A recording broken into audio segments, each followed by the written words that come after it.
Les fondations d'Aubazine commencent avec l'arrivée des deux prêtres ermites qui ne tarderont pas à apprécier le communautarisme et prendre pour statut religieux le cénobitisme.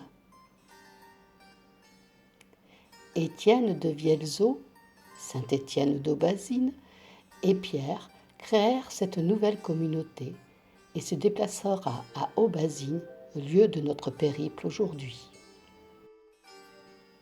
L'évêque de Limoges autorisera la construction d'un monastère.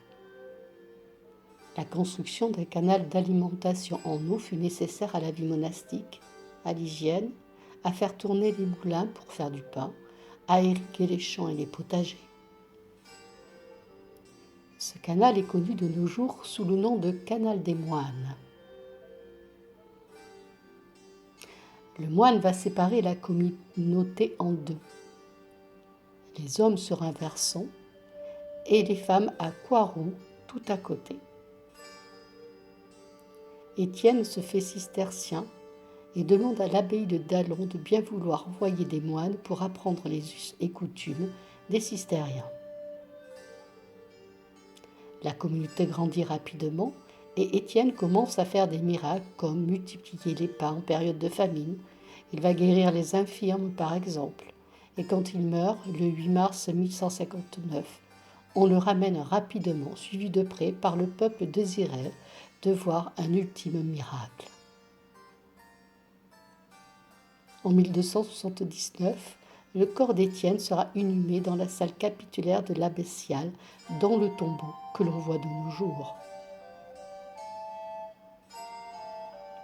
Le tombeau sera ouvert en 1880 et lors de son ouverture, il fut écrit « Toutes les précautions ont été prises pour que le monument ne fût aucunement endommagé. » En décellant deux pierres du soubassement sous la statue, on a rencontré un espace libre servant de sarcophage.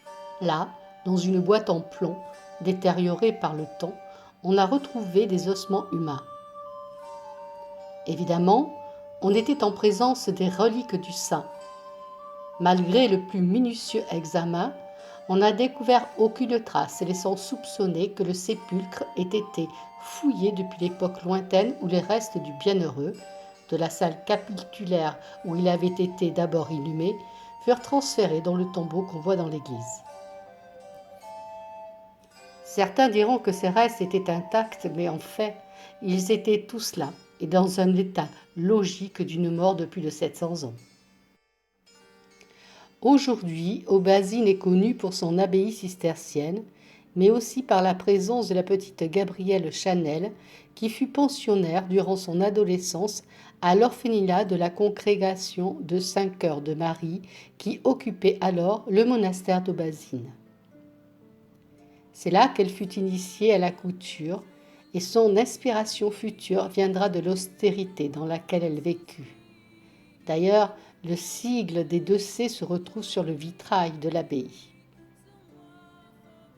L'abbaye du XIIe siècle est aujourd'hui classée au monument historique et l'on comprend mieux pourquoi.